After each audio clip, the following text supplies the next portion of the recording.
नमस्कार विद्यार्थी मित्रांनो, आज आपण JNM सेकंड इयरमधील MSN म्हणजेच मेडिकल सर्जिकल नर्सिंग 1 या विषयामधील रेनल कॅल्क्युलाई हा टॉपिक बघणार आहेत. रेनल कॅल्क्युलाईलाच दुसरं नाव आहे किडनी स्टोन आणि त्याला मराठीमध्ये मूतखडा असे म्हणतात. तर चला आपण बघूया रेनल कॅल्क्युलाई किंवा किडनी स्टोन म्हणजेच काय. डेफिनेशन ऑफ रिनल स्टोन किंवा kidney stone. Renal stone also non as a kidney stone. जसं आपण इंट्रोडक्शनमध्ये बघितलं की रिनल कॅल्क्युलाईलाच अजून दुसरं नाव आहे काय, kidney stone. Is a hard solid piece of material that form in the urinary tract. Kidney stone किंवा रिनल स्टोन म्हणजे काय, एक hard solid piece of material म्हणजे जे काही मटेरियल्स आहेत, साल्ट आहेत, मिनरल्स आहेत, त्यांच्यापासून बनलेला एक सॉलिड पीस आहे, एक खडा आहे किंवा स्टोन आहे, जो कुठे फॉर्म होतो, युरिनरी ट्रॅकमध्ये. युरिनरी ट्रॅक म्हणजे काय, किडनी, त्याच्यानंतर युरेटर, त्यानंतर युरिनरी ब्लॅडर, हे सर्व मिळून कंबाईन काय होते, एक रिनल सिस्टम किंवा युरिनरी ट्रॅक. तर ह्याच्यामध्ये किडनी स्टोन तयार होतो किंवा स्टोनचं फॉर्मेशन होतं. Kidney stone are made up of minerals and salt that crystalline in the urine when its become concentrated. म्हणजेच काय, जे काही मिनरल्स आहेत जसे कॅल्शियम, युरिक ॲसिड यांसारख्या खनिजांपासून किंवा साल्ट म्हणजे क्षारांपासून हे खडे किंवा हे दगड तयार होतात, स्टोन तयार होतात, जे काही ज्यांचे खूप जास्त कालावधीसाठी युरिनमध्ये साठून राहिलेले असतात किंवा ते बाहेर एक्सिट केले जात, बाहेर टाकले जात नाही. त्याच्यामुळे या क्षारांचे साठे होऊन किंवा हे जे काही साठे तयार झाले ते घट्ट होतात आणि ह्या घट्ट झालेल्या साठ्यांमुळे किडनी स्टोन तयार होतो किंवा स्टोन फॉर्मेशन होतं. त्यानंतर आपण बघूया कोजेस ऑफ रिनल कॅल्क्युलाई किंवा कारणे काय काय आहेत किडनी स्टोन होण्याचे. पहिलं कारण आहे डिहायड्रेशन. शरीरात पुरेसे पाणी नसल्यामुळे.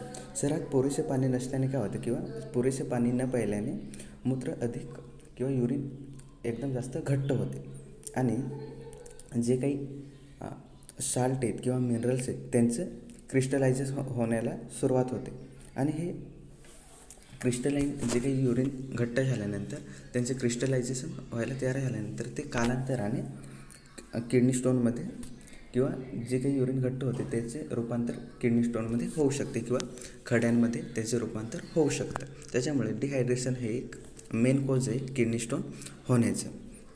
त्यानंतर सेकंड रिझन आहे किंवा सेकंड कॉज आहे इन्क्रीज स्टोन फॉर्मिंग एजंट्स. म्हणजे जे काही स्टोन फॉर्मिंग एजंट किंवा खडे तयार होण्याला मदत करतात असे जे काही मिनरल्स असतील किंवा साल्ट असतील त्यांचं जे काही अमाऊंट आहे ती वाढणे किंवा त्यांचं कॉन्सन्ट्रेशन वाढणे. तर असे कोणकोणते खनिजे आहेत, calcium oxalate, calcium phosphate and uric acid. हे जे काही कॅल्शियम ऑक्झॅलेट वगैरे हे जे काही खनिजे आहेत किंवा साल्ट मिनरल्स आहेत ह्यांचं कॉन्सन्ट्रेशन वाढल्यामुळे देखील किडनी स्टोन होण्याचे चान्सेस असतात. त्यानंतर deficiency of substance that prevent क्रिस्टलायझेशन्स.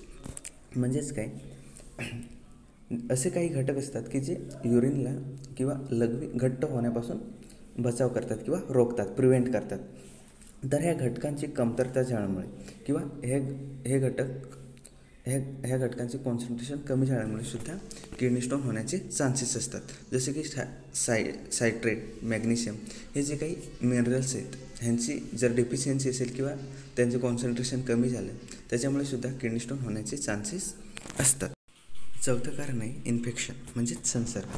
Urinary ट्रॅकमध्ये जर इन्फेक्शन झालेले असेल किंवा संसर्ग झालेला असेल, बॅक्टेरिया, व्हायरस यांचा संसर्ग किंवा मायक्रो ऑर्गॅनिझमचा संसर्ग झालेला असेल तर त्याच्यामुळे सुद्धा किडनी स्टोन होण्याचे चान्सेस असतात. त्यानंतर आहे पाचवं रिझन किंवा पाचवं कोज युरिनरी स्टॅटिस म्हणजे मूत्रमार्गात अडथळा. युरिनरी स्टॅटिसमुळे काय होतं तर मूत्रमार्गात अडथळा तयार होतो किंवा मूत्रमार्गात अडथळा तयार झाल्यामुळे जी लघवी ती थांबून जाते किंवा पास होत नाही किंवा एक्सक्रीट केले जात नाही. त्याच्यामुळे जे काही युरिक ॲसिड, त्यानंतर कॅल्शियम यांसारखे जे काही मिनरल्स आहेत किंवा साल्ट आहेत त्यांचं कॉन्सन्ट्रेशन वाढतं किंवा त्यांचं प्रमाण वाढतं आणि हे वाढल्यानंतर त्यांचं क्रिस्टलायझेशनमध्ये रूपांतर व्हायला तयार होतं किंवा स्फटिकामध्ये त्यांचं स्फटिक रूपांमध्ये त्यांचं फॉर्मेशन व्हायला तयार होतं आणि कालांतराने त्याचं किडनी स्टोनमध्ये किंवा स्टोनमध्ये रूपांतर होतं. त्यानंतर इमोबिलिटी म्हणजेच दीर्घकाळ बसून राहणे. इमोबिलिटी दीर्घकाळ बसून राहिल्यामुळे काही व्यक्तींना किंवा भरपूर साऱ्या व्यक्तींना लठ्ठपणा येतो आणि लठ्ठपणा निर्माण झाल्यामुळे किडनी स्टोनसारख्या समस्या निर्माण होऊ शकतात. त्यानंतर आहे हायपर पॅराथायरॉइडिझम म्हणजेच काय तर या कंडिशनमध्ये काय होतं तर जे काही पॅराथायरॉइड ग्लँड आहे ती एकदम जास्त प्रमाणात पॅराथायरॉइड हार्मोन रिलीज करते किंवा तयार करते आणि त्याच्यामुळे काय होतं तर जे काही ब्लडमधील कॅल्शियमची लेवल आहे ती वाढते आणि कॅल्शियमची लेवल इन्क्रीज झाल्यामुळे किडनी स्टोनचे चान्सेस वाढतात किंवा किडनी स्टोन होऊ शकतो. त्यानंतर आहे excessive intake of vitamin D म्हणजे व्हिटॅमिन डीचे अतिसेवन केल्यामुळे. व्हिटॅमिन डी काय करते तर शरीरातील अन्नपदार्थांमधून कॅल्शियमचे शोषण करते किंवा अब्झॉर्प्शन करते आणि व्हिटॅमिन डीचे जर एक्सेसिव्ह अमाऊंटमध्ये इंटेक केला किंवा जास्त प्रमाणात घेतले तर जे काही व्हिटॅमिन डी काय करेल जे बॉडीमधील सर्व कॅल्शियम शोषून घेईल किंवा अब्झॉर्ब करेल आणि अब्झॉर्ब केल्यानंतर कॅल्शियमची जी काही लेवल आहे ती एक्सेसिव्ह प्रमाणामध्ये वाढेल आणि त्याच्यामुळे किडनी स्टोन होण्याचे चान्सेस असतात. त्याच्यानंतर आहे एक्सेसिव्ह इंटेक ऑफ कॅल्शियम म्हणजे कॅल्शियमचे अतिसेवन केल्यामुळे पण किडनी स्टोन होण्याचे चान्सेस असतात. त्यानंतर बघूया sign and symptoms of renal calculi किंवा किडनी स्टोन. तर किडनी स्टोनमध्ये कोणकोणते साईन आणि सिम्पटम्स किंवा चिन्ह आणि लक्षणे दिसून येतील ते बघूया आपण. त्यामध्ये fever, vomiting, flank pain, urinary urgency, haematuria, pyuria, diarrhoea, urinary irritation, त्यानंतर रेस्टलेसनेस. तर किडनी स्टोनमध्ये किंवा रेनल स्टोनमध्ये ताप येऊ शकतो किंवा वॉमिटिंगसारखं उलटी आणि मळमळ होण्यासारखं फील होऊ शकते किंवा उलट्या होऊ शकतात. त्यानंतर फ्लॅंक पेन म्हणजे वेदना होऊ शकतात. फ्लॅंक किंवा स्लाइटली बॅक साईडला वेदना किंवा पेन होऊ शकतो. त्यानंतर युरिनरी अर्जन्सी वारंवार लघवीला जायला वाढणे किंवा वारंवार लघवी येणे यांसारखे लक्षणे दिसून येऊ शकतात. त्यानंतर हिमॅच्युरिया लघवीमध्ये रक्त येणे. त्यानंतर पाययुरिया म्हणजे लघवीमध्ये पू येणे यांसारखे लक्षणे किंवा साइन अँड सिम्पटम्स दिसू शकतात. त्यानंतर डायरिया म्हणजे अतिसार, युरिनरी इरिटेशन म्हणजे लघवी करताना जळजळ होणे किंवा बर्निंग सेन्सेशन होणे यांसारखी लक्षणे दिसू शकतात. त्यानंतर रेस्टलेसनेस अस्वस्थता किंवा डिस्कम्फर्ट फील होऊ शकतं. त्यानंतर डायग्नोस्टिक इव्होल्युशन म्हणजेच किडनी स्टोनमध्ये किंवा रिनल स्टोनमध्ये कोणकोणत्या टेस्ट केल्या जातात किंवा तपासण्या केल्या जातात ते बघूया. त्याच्यामध्ये पहिले हिस्ट्री कलेक्शन म्हणजेच पेशंटचा पूर्ण बायोडाटा किंवा संपूर्ण हिस्ट्री घेणे किंवा माहिती गोळा करणे ज्याच्यामध्ये पास्ट मेडिकल हिस्ट्री त्याला ह्याच्या पहिले एखादा आजार होता का, डायबिटीज किंवा इतर कोणते आजार होते का, हायपरटेन्शन वगैरे यांसारखे काही आजारांचा त्रास होता का किंवा प्रिव्हियसली एखादी सर्जरी झालेली का ही संपूर्ण माहिती गोळा करणे किंवा फॅमिली हिस्ट्री फॅमिलीमध्ये कोणाला पहिले किडनी स्टोन होता का किंवा इतर कोणते आजार होते का ही संपूर्ण माहिती गोळा करणे जेणेकरून पुढील ट्रीटमेंटसाठी ती हेल्प होईल किंवा मदत होईल. त्यानंतर फिजिकल एक्झामिनेशन म्हणजे पेशंटची संपूर्ण शारीरिक तपासणी करणे. जे काही 4 मेथड आहेत फिजिकल एक्झामिनेशनच्या इन्स्पेक्शन, पाल्पेशन, अस्कल्टेशन आणि परकर्शन ह्यांच्या मदतीने रुग्णाची संपूर्ण एक्झामिनेशन करणे किंवा शारीरिक तपासणी करणे. त्याच्यानंतर ब्लड